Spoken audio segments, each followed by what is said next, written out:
Good morning, everyone. Students, now we are going to start the chapter number 5. The chapter name is Periodic Classification of Elements. Means जो elements हैं उसका हम periodic classification करते हैं. Student, इसको हम जो क्लासिफिकेशन है इसको टॉपिक्स को बताने से पहले मैं आपको कुछ इसका इंट्रोडक्शन देना चाहता हूँ इस चैप्टर में कि इस चैप्टर की इम्पोर्टेंस क्या है. तो स्टूडेंट, इस चैप्टर में जो अर्ली टाइम था, जो अर्ली टाइम में क्या था, हमारे पास 30 एलिमेंट्स थे. क्या थे? 30 हमारे पास एलिमेंट्स थे. और जैसे क्या है, पहले सबसे पहले 30 एलिमेंट्स थे तो इनको स्टडी करना ज़्यादा टफ बात नहीं थी, इजी थी. लेकिन अब क्या है, जैसे जैसे अब टाइम पास होता चला गया वैसे वैसे ये एलिमेंट्स नए डिस्कवर होते चले गए, सर्च होते चले गए. तो आजकल की जो नंबर ऑफ़ एलिमेंट्स है उसमें वो कितना है, 118 है. कितना है? 118. आज तक क्या है, 118 एलिमेंट्स क्या हैं, डिस्कवर हो चुके हैं. तो इसको एक 118 एलिमेंट्स को हम एक साथ स्टडी नहीं कर सकते हैं. तो इस तरह की जो इस तरह की जो स्टडी है उसमें कम टाइम खर्च हो और बहुत जल्दी स्टडी हो जाए और बेटर तरीके से क्या है बच्चे जिसको लर्न कर सकें. इस वजह से क्या है, कुछ साइंटिस्ट ने इसको क्या है कुछ पीरियड्स और कुछ ग्रुप बना दिए हैं, दोनों को एक साथ. तो हम इस क्लासिफिकेशन के थ्रू क्या है, इसकी हेल्प से क्या है, हम सारे एलिमेंट्स को कम टाइम में स्टडी कर सकते हैं. तो क्वेश्चन ये होता, सीबीएसई यहाँ से दे सकती है कि अर्लियर टाइम में कितने एलिमेंट्स प्रेजेंट थे. तो आप लिखेंगे 30.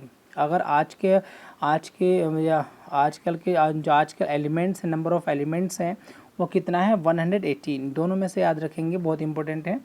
कभी कभी सीबीएसई अब एमसीक्यूएस में ही पूछ लेता है. अब क्लासिफिकेशन क्वेश्चन आता है यहाँ से कि why classification of elements is necessary. Question ये भी आ जाता है कि जो एलिमेंट्स हैं उसका जो एलिमेंट्स का जो क्लासिफिकेशन है वो क्यों नेसेसरी है या क्यों ज़रूरी है. क्योंकि इसे टाइम बचाता है और इजीली स्टडी हो जाती है इससे.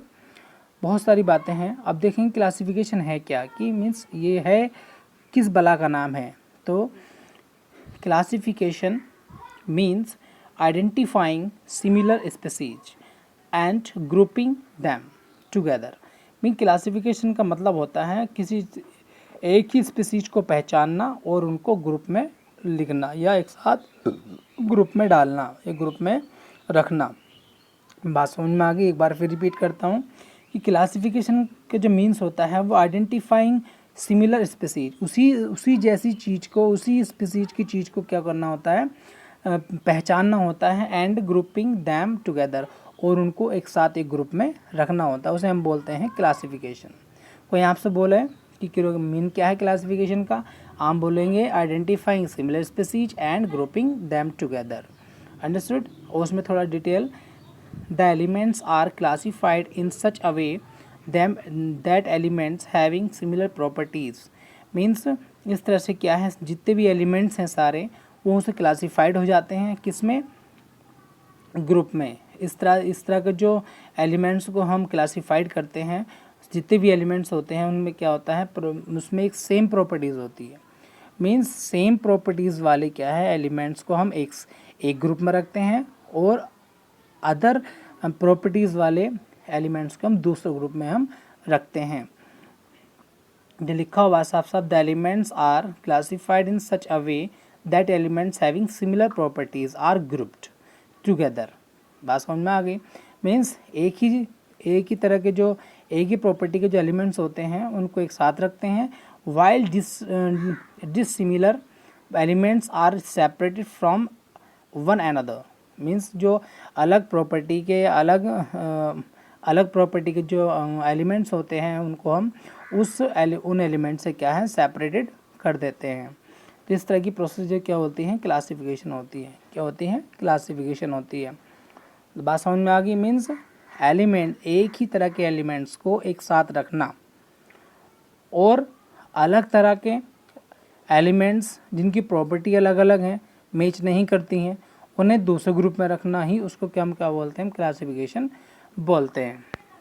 स्टूडेंट, एग्जाम्पल में अगर हम लें, जैसे कि क्या है बच्चों, यहाँ पे एक मेटल है, मेटल ले लेते हैं हम कॉपर, आयरन,